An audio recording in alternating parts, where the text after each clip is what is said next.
बीड जिल्हा नियोजन समितीची बैठक पार पडली। त्या बैठकीमध्ये नेमकं काय घडलं पाहूया त्या संदर्भातल्या टॉप 9 घडामोडी। गुन्हेगारी कमी करा, चुकीची कामं करणाऱ्यांना पाठीशी घालणार नाही। बीड जिल्हा नियोजन समितीच्या बैठकीमध्ये पालकमंत्री अजित पवार यांचा इशारा।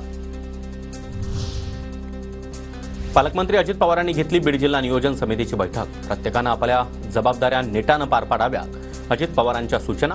जवळपास 2 तास चाललेल्या बैठकीमध्ये जिल्हा पातळीवर नागरी समस्या आणि सुरक्षेबाबत अधिकाऱ्यांना अजित पवार यांच्या सूचना। खंडणी मागितल्याचं कानावर आल्यास मकोका लावणार, रिव्हॉल्व्हर लावून फिरणाऱ्यांचं परवाना देखील रद्द करणार, तथ्य असेल तिथं कारवाई अटळ। बीड जिल्ह्याचा चार्ज घेताच अजित पवार यांचा कडक इशारा। मी सगळ्याला नियम सारखा लावणार आहे, याच्यामध्ये मला टार्गेट करायचं नाही, परंतु बदल झाला पाहिजे हे मलाही जाणवलं पाहिजे, इथल्या सर्वसामान्य नागरिकांना पण जाणवलं पाहिजे। अजित पवारांना सर्व पुरावे देऊनही धनंजय मुंडेंचा राजीनामा घेतला नाही। कार्यकर्त्यांवर खंडणीचा आरोप असताना मुंडेंवर मकोका का नाही?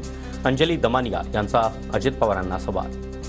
मी पुरावे दिलेत, ते अतिशय स्ट्रॉंग पुरावे आहेत। ऑफिस ऑफ प्रॉफिट मध्ये पहिला तुम्ही त्यांचा राजीनामा घ्यायला हवा होता, तो ताबडतोब घ्या।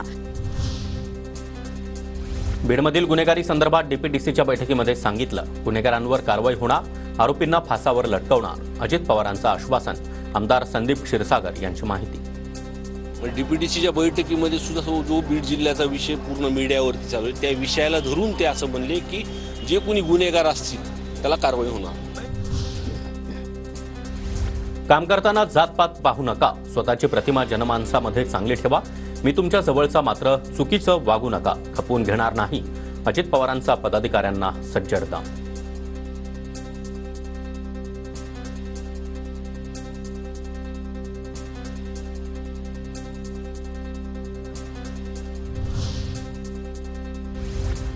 सोडणार नाहीची भाषा अजितदादांनी करू नये। संजय राऊतांचा टोला।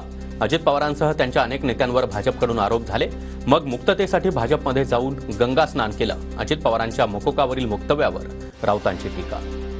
त्यांनी भाजपात जाऊन गंगा स्नान केलेलं आहे, तर त्यांनी तटस्थतेच्या किंवा कायदेशीर कारवाई ज्याला सोडणार नाही त्याला सोडणार, आपण स्वतः सुटलेले आहात हो, तर तुम्ही काय करणार?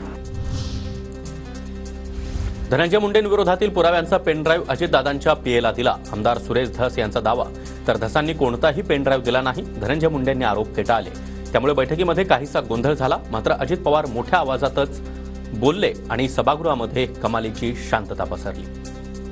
माझ्याकडे मी सगळ्या मीडियाला कालच दिलं ना पेनड्राईव्ह, अजितदादांच्या पीएला दिलं ना डिस्प्लेना, आज डिस्प्लेच होते ना बरोबर, त्यांना कालच पाठवलंय ते। आधी गुन्हे घडले त्या गुन्हेगारांवर कडक कारवाई करा, गुन्हेगार आणि त्यांना मदत करणारे बीडची बदनामी करताय। अजित पवारांच्या बीड दौऱ्यावरून धनंजय देशमुख यांची विनंती। हत्याकांडातले जे सगळे आरोपी आहेत यांना फाशीची शिक्षा देणं हे पहिलं काम आहे। माझ्या भावाचे जे हत्या करणारे हत्यारे आहेत, यांना मदत करणारे जे कोणी लोक आहेत त्यांना पण माहिती आहे, सगळ्या म्हणजे SITला CIDला हे त्यांनी जाहीर करावे।